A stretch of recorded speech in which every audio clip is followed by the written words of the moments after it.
नमस्कार साथियों, स्वागत है आपका नॉलेज टॉक्स हिंदी में। तो साथियों, बांग्लादेश में पॉलिटिकल क्राइसिस के बाद वहां की टेक्सटाइल इंडस्ट्री यानी कपड़ा उद्योग को अब एक बहुत ही बड़ा झटका लगा है। रिपोर्ट सामने आई है कि जब से बांग्लादेश में शेख हसीना सरकार का तख्ता पलट हुआ है, तब से बांग्लादेश की एकमात्र इंडस्ट्री दम तोड़ने लगी है। बांग्लादेश में लगभग 1000 से 1200 के आसपास स्मॉल और मीडियम गारमेंट यूनिट बंद हो चुकी हैं, जबकि और भी यूनिट्स बंद होने की कगार पर हैं। बांग्लादेश में कुल मिलाकर 3000 के आसपास छोटे और बड़े कपड़े के कारखाने हैं, जिसमें से 1000 से 1200 कारखाने बंद होने का कारण बांग्लादेशियों की बेवकूफ़ी और अपने देश के अल्पसंख्यक हिंदुओं पर बर्बरता का ही दुष्परिणाम है। जबकि बांग्लादेश की इन फैक्ट्रियों के बंद होने का सबसे बड़ा फायदा अगर किसी को मिला है तो वो है बांग्लादेश का पड़ोसी देश यानी हमारा प्यारा भारत। और भारत में भी विशेषकर उत्तर प्रदेश राज्य को इसका सबसे ज्यादा फायदा मिला है। साथियों, जो भी उथल पुथल और परेशानियां बांग्लादेश में हो रही थीं, उसके कारण उत्तर प्रदेश की टेक्सटाइल इंडस्ट्री को बहुत मोटा निवेश मिलने वाला है। कपड़ा उद्योग के इन इन्वेस्टरों की यूपी में कुल मिलाकर 10,000 करोड़ के इन्वेस्टमेंट को लेकर बात चल रही है। ऐसे में साथियों, हम बात करने वाले हैं कि अपना भारत इन चीजों के ऊपर किस प्रकार से अपनी पकड़ मजबूत कर रहा है। पूरी अपडेट क्या है, आइए इस वीडियो में समझते हैं। लेकिन आगे बढ़ने से पहले इन गारमेंट्स इन्वेस्टरों के द्वारा अपने कारखानों और फैक्ट्रियों को भारत में अपना अपना प्लांट सेटअप करने की, साथ ही बड़ी संख्या में भारतीयों को रोजगार उपलब्ध कराने और हमारी अर्थव्यवस्था को मजबूत करने को लेकर वीडियो को लाइक करके चैनल को जरूर सब्सक्राइब कर लीजिए, क्योंकि यह आपके लिए सिर्फ 1 सेकंड का काम है, लेकिन इससे हमें काफी मोटिवेशन मिलता है। तो कृपया चैनल को सब्सक्राइब कर लीजिए, और जिन लोगों ने पहले से चैनल को सब्सक्राइब किया हुआ है उन सभी का बहुत बहुत धन्यवाद। तो आइए अब वीडियो में आगे बढ़ते हैं। तो साथियों, दरअसल टेक्सटाइल के जितने भी कारखाने या यूनिट्स हैं, उनमें से 1000 से लेकर 1200 के आसपास यूनिट्स बांग्लादेश में अब बंद हो चुकी हैं। और यह बांग्लादेश के लिए बहुत बड़ा झटका है, क्योंकि आज से कई साल पहले बांग्लादेश का जो एक्सपोर्ट हुआ करता था वो मात्र $12 बिलियन का था। लेकिन साल 2023-24 में बांग्लादेश का यही एक्सपोर्ट इतना बढ़ चुका था कि यह $46 बिलियन पर पहुंच चुका था। टेक्सटाइल सेक्टर ही इनकी जीडीपी में सबसे बड़ा योगदान देता है।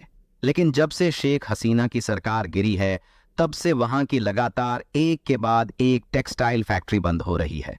इसके पीछे कई सारे कारण हैं, लेकिन पहला और सबसे बड़ा कारण तो पॉलिटिकल अनस्टेबिलिटी है। लेकिन इसके साथ ही ऐसे 2 कारण और हैं जो बांग्लादेश की राजनीतिक उठापटक के बाद कपड़ा उद्योग को सीधा नुकसान पहुंचा रहे हैं। पिछले महीने अगस्त के लास्ट में बांग्लादेश में बहुत बड़े गृह युद्ध देखने को मिले थे, जिस कारण से लगभग 60 लाख से ज्यादा लोग सीधे सीधे प्रभावित हुए हैं। तब बांग्लादेश की अंतरिम सरकार ने भी माना कि यह उनके देश के लिए एक बहुत बड़ी और बुरी आपदा थी, और इसका जो दुष्परिणाम था वो आखिरकार बांग्लादेश की टेक्सटाइल इंडस्ट्री को भी भुगतना पड़ा।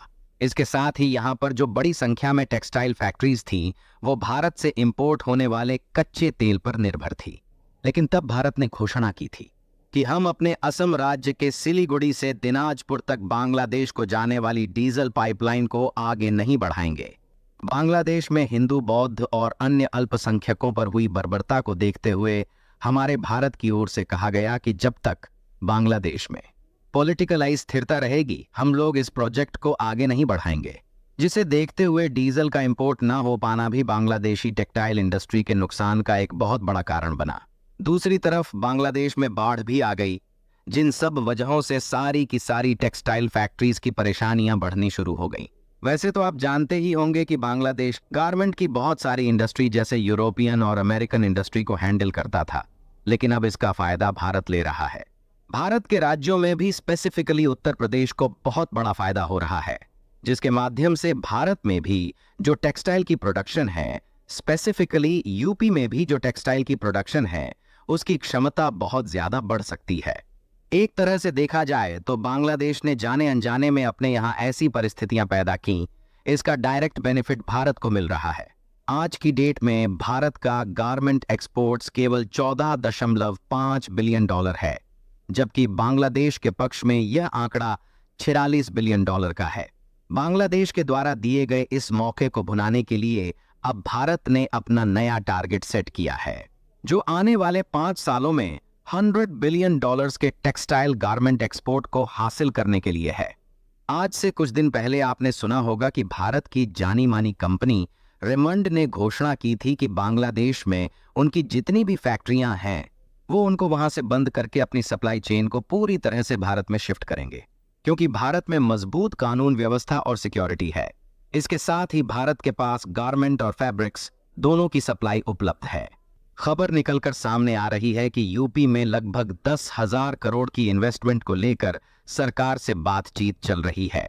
इसके साथ ही उत्तर प्रदेश के लखनऊ हरदोई रोड पर जो अपकमिंग टेक्सटाइल पार्क बनने वाला है उसमें भारत की कई सारी कंपनियां, जिनमें मुकेश अंबानी की रिलायंस गारमेंट इंडस्ट्री, आलोक इंडस्ट्री, वर्धमान और आहूजा टेक्सटाइल्स, सभी ने योगी सरकार को अप्रोच किया है कि आपका जो अपकमिंग टेक्सटाइल पार्क है उसमें वो भी यूनिट्स लगाने के लिए बड़ा निवेश करने को तैयार हैं, जिसमें कुल मिलाकर 400 से अधिक यूनिट्स सेटअप किए जाएंगे, जिससे भारत को मोटा मुनाफा और गारमेंट का विदेशी मार्केट भी प्राप्त होगा।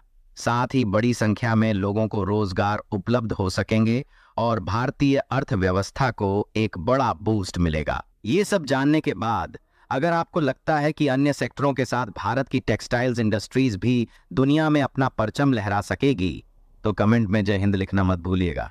साथ ही इस तरह की और भी नॉलेजेबल एवं इंफॉर्मेटिव वीडियो देखने के लिए चैनल को जरूर सब्सक्राइब कर लीजिए।